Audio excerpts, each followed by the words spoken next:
Start sharing. KLEK 2.5 FM. Good morning to you once again.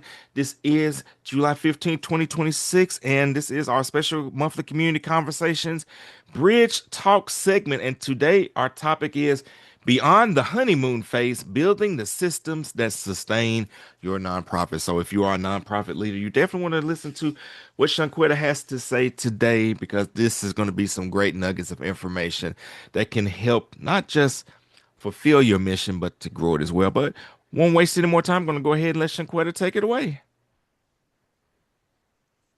Thank you, Mackenzie. I am wanting to make sure that I see it live. Are we live? Should be. Let me check. Hey, I don't see it. I see recording. Okay, let me check the make sure that it did go through. Okay, looks like it did not. So let me do this.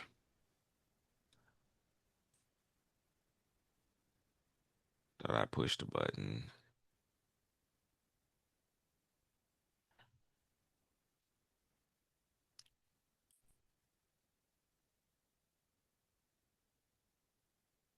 There we go. All right, so we are now live, so apologize. So let's just go ahead and run this instrumental back and let's just start right back over. All right, so the floor is now yours. Awesome. Just making There we go. Sure. Okay, we are live. Awesome, awesome, awesome.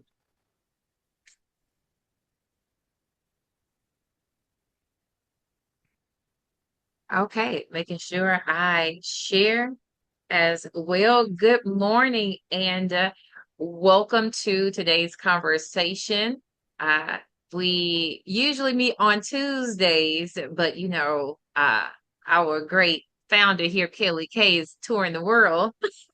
But definitely thankful for July's Bridge Talk conversation with Kelly K. And this is the platform that supports and equips nonprofit leaders with practical tools to help you build great organizations for the great work that you are doing, not just to survive, and not just with passion, but to thrive and impact. I am Shanquetta Cunningham, founder and chief strategist of Caris Group Consulting, a nonprofit advisory firm, philanthropic strategy house, and leadership accelerator, excuse me. I also serve as the founder and regional convener of the annual Nonprofit Summit of Northeast Arkansas, where we bring together nonprofit business, faith, government, philanthropic leaders to strengthen organizations that are serving our communities every day. And I wanted to share that to ensure that I ground you in this aspect that I love nonprofits. I've had the privilege of doing this great work for nearly 15 years in the public sector. And one of the things that I know for sure is that nonprofits indeed are needed. I often call nonprofits the second responders of our communities. When you think about a crisis and you think of chaotic moments, of course, the first calls are to law enforcement and 911 services. But immediately after, when people are displaced or children are needed to be supported, food is needed to be provided, then we call upon our great mission and nonprofit leaders. And so, with that, with those calls, with the need, it usually propels individuals to want to start even more works to address phenomenons that are happening in the community. And I want to speak to that audience today. When you have a passion because you see a crisis that's happening, you can see where the data is supporting that you should start a nonprofit organization, whether that's to increase literacy rates, to decrease abuse, to increase community support and mentorship for youth, to foster greater connection, civic engagement, to increase education and awareness, right? Like KLEK does to promote entrepreneurship, like the other hat that I wear over a cup, the nonprofit that I founded a couple of years ago, right? So all of these causes, it starts from somewhere, and that start is passion. And what we're going to talk about today is what happens in the passion and after the passion, and what I have termed the nonprofit honeymoon phase. So when a nonprofit launches, it's exciting, right? You're the new organization, the new kid on the block. Everyone loves your mission. People share your flyers. Volunteers show up. Community members donate. Churches invite you to speak. The media wants interviews. Everyone is so excited about your vision. And that lasts for a few years. That momentum is really great. It almost feels like the community is carrying you and things are coming with ease. And honestly, they are. Uh, but you're doing great work, and it's exciting to welcome something new, right? We see the growth, we see the solution to a problem, most deserving of all of the support. And then somewhere around that 3 year or 4 year mark, if you think about if you're in a relationship in a marriage, right? And after the first year or two, the real world sets in, reality sets in. The excitement may slow down. The volunteers may become inconsistent with your nonprofit. The people that you were able to quickly call to come and support now have other things or have shifted their priorities. Donations don't come as easily. Maybe something happened in the community. You go through a pandemic or other crisis. And so funding priorities shift. And then life happens as a founder. Not only are you building a nonprofit, you are investing in your family and your community and other priorities. And so you may even feel some burnout or exhaustion. And many leaders begin asking themselves, did I do something wrong? And the answer is usually no. It's just that now you're moving from the passion, the inspirational component of a nonprofit, and facing the reality that systems and infrastructure is what is going to sustain that momentum. So while passion will launch your nonprofit and it will launch your mission, it's going to be your internal systems and your systems that sustain and structure it to thrive. So, one of my favorite statements, again, passion may launch, but system sustain. And at some point, your nonprofit has to move beyond your personality. It has to move beyond your own doing so much, and where you begin to build this team. It cannot run alone on your sacrifice. It cannot run on your own memory or your own money. It cannot run on your own late nights. It will need to transfer to systems so other people can put their hands and feet to the vision that serves the community. That means asking questions like, how do we get and increase our volunteer rate, right? How do we onboard them? How do we communicate with our donors that the mission is still relevant and needed? What happens if I'm sick? Can the program go on? If I can't show up to an event like I usually do I have that infrastructure and that personnel in place to be able to cover? How do we store our documents? Who follows up after our events? How do we evaluate whether programs are actually creating impact beyond the smiles and the photos?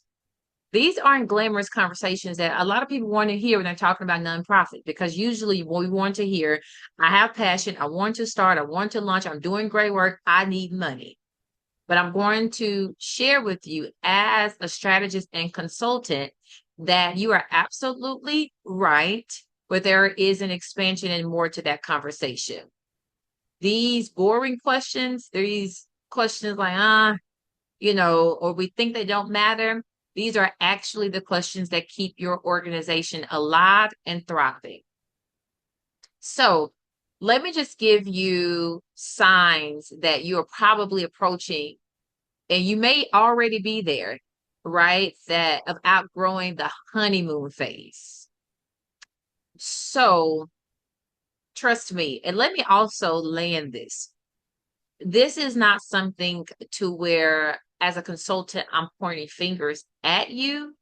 As a nonprofit consultant, an entrepreneur, also a nonprofit founder and director, these are reflections that I've had to have or having, especially when you build something. It's easy to inherit, right? When you have an organization that already has a national model, a structure, or you're the incoming executive director, it already has assets. It already has assembled a team, right? There's already a rhythm and system and flow. But when you are building, these conversations can be very personal because it's an extension of you, right? And so these are, again, advisable nuggets and reflection points that I consult clients with, but also I've had to have my own personal reflections and reflections with the team. So just want to land there for you all before I move on. All right. So, what are some indicators that you've outgrown the honeymoon phase, right? When everything depends on you, and then nothing can go forward if you're not present. You keep saying, I have to remember, but then you don't write it down on the calendar. There's no one to keep you accountable. That usually indicates, okay, it is time for me to go to the next phase. I have to build this, right? And I know that we have AI systems, we can have a an assistant and all of that, but let me tell you, you need human personnel to help support the vision. You absolutely do. If you find yourself, becoming more stressful because you have to attend so much, and then you can't work on the internal things of fundraising, of if you are also your developer and you're writing proposals, right? These are indicators that I need to increase my capacity. We reflect on board meetings and they become more reaction meetings, instead of strategic meetings, instead of program or organizational overview, right? Then that also are indicators that the honeymoon phase is passing because now strategy has to be the foundation and the blueprint. And then when funding has become unpredictable, when you were able to say, hey, I can post something, we're having an event and people will donate. And then now that's waning because, again, people have other priorities, other interests, and we need a rhythm. None of these things mean that you're failing and that your organization is failing. It simply means that you've reached a new season and a next season of growth, and growth requires structure. We learned that as a mother of five, when you have your first child, you try to read books and then they'll tell you about rhythms and different things, and you do try to get it, right? And then when you go to the next phase of having another child, you begin to experience uh more structural components because you're finally getting those things. Now, mind you, sometimes it could be the opposite when you get to the last child, and it's like, you know what? They're going to survive. It's whatever. But usually each child teaches you something about how to structure a calendar, juggle activities. It's just a natural growth process. You have to have the same mindset when it comes to your nonprofit. If you believe that passion and the need to help is all that you need in order to impact people that's on the other side of your mission, I'm going to encourage you to intake this session that we're having now, this in this conversation, to say, you know what? How does this grow and this mission grow beyond my own passion? Right? How do we ensure that the mission that we have and the people that we're serving can be replicated, can be strengthened, and it doesn't all depend on me. So one mistake organizations make in waiting is waiting until there's a crisis before building systems. So again, we're talking about when donations dwindle, when volunteers are harder to recruit, when your own fatigue plays a factor. I am going to encourage you to start building those things while you are in the momentum of community excitement. Now that you have the people's attention, this is the best time to develop your onboarding and orientation for volunteers and board members, to establish your fundraising strategies, to integrate technology in some form, right? To ensure that you have Google Forms when you are at events and programs and that you're capturing the data points that, to be able to create systems in your documents. Share Google Drive goes a long way, right? These simple tools can create incredible consistency, and consistency leads to confidence. Confidence leads to, your own credibility, because sometimes as a founder, we often can show up and lead in things according to our own feelings of the day, right? And I want to encourage you that we have to develop a framework, right? So that we build credible organizations and people don't have any idea of our own ups and downs, because they're just seeing the fruit of our systems and our infrastructure within our nonprofit. So one thing I want to encourage every nonprofit leader that's watching, or you're wanting to start, or you're right in the phase, this honeymoon phase of the excitement, or you may be on the other side, you're in for year 4 or 5. I want to encourage you also to become a student of the nonprofit sector. When you think about the business sector, they have conferences, professional development workshops. You continually find trainings to grow your business, develop you as a leader. The When you think about an educator, they always have conferences and certifications. The financial sector, right? To become an accountant, you have to be certified. There are all these structural professional development components of the sector. And my encouragement is for you to understand that as a nonprofit founder working in the philanthropic space, you are part of the nonprofit public service sector.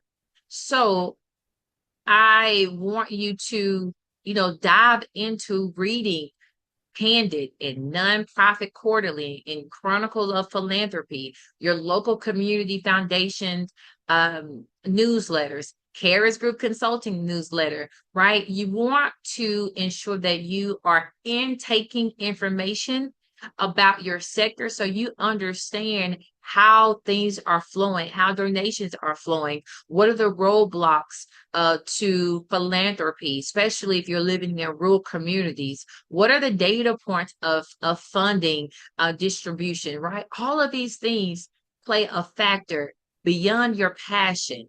You have to land that with professional development.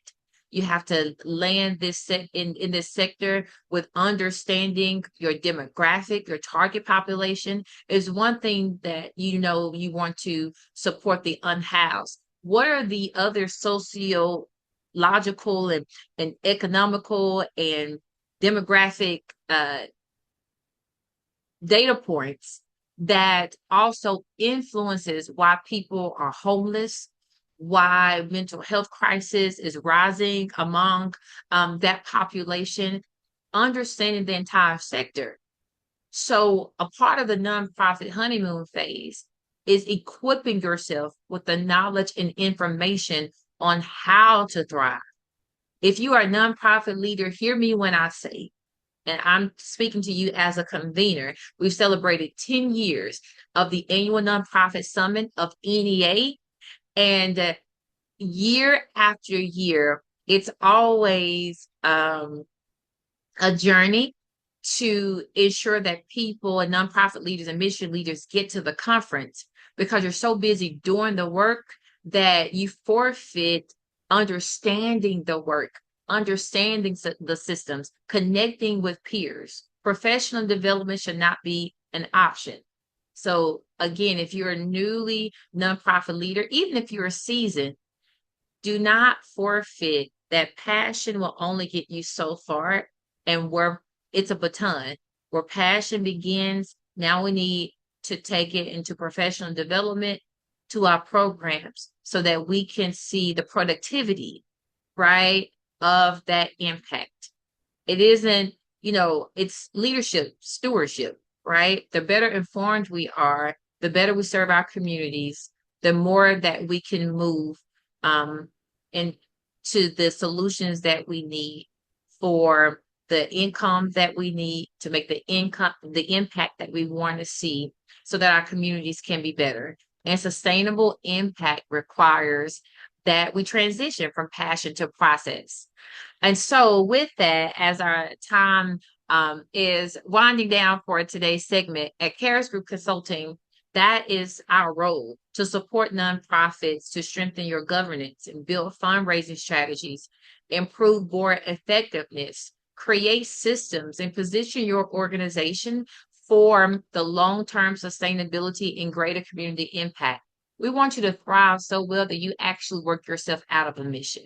Sometimes we think that starting a nonprofit that we should have the same story of saying we've been doing this work for 40 years. I want to challenge nonprofits to think, how can we work ourselves out of this and then begin to elevate and solve a new component of the challenge to which we first started. And you can connect with us by visiting www.consultcaris, KHARIS.com. Follow Karen's Group Consulting on LinkedIn, Facebook, Instagram, and YouTube. Subscribe to our newsletter for nonprofit resources and upcoming trainings. And I want you to remember this, um, that your passion starts the mission, your systems will protect the mission, and your leadership will determine how far that mission can go. So until next month, I want to encourage you to keep serving, to keep leading, to keep building organizations that leave a legacy in our communities. And I'm thankful that you are either listening live or listening to the replay. And let's put those systems in place so that we can see the change that we desire and that's needed in our communities. Thank you for your time. Thank you, KLEK, for allowing me the opportunity to add to your programming to improve the nonprofit sector here in Northeast Arkansas and to all the listeners wherever this is broadcasted. Thank you again. All right, and That's thank all I have, Laganzi. All right, and thank you so much for joining us. And that's going to do it for this edition of Community Conversations. But this is All Gospel Wednesday. We have great gospel music all day long. You guys have a great and blessed day. This is KLEK on 2.5 FM. All righty, I will see you later. All right. Thank you again. All right, take care.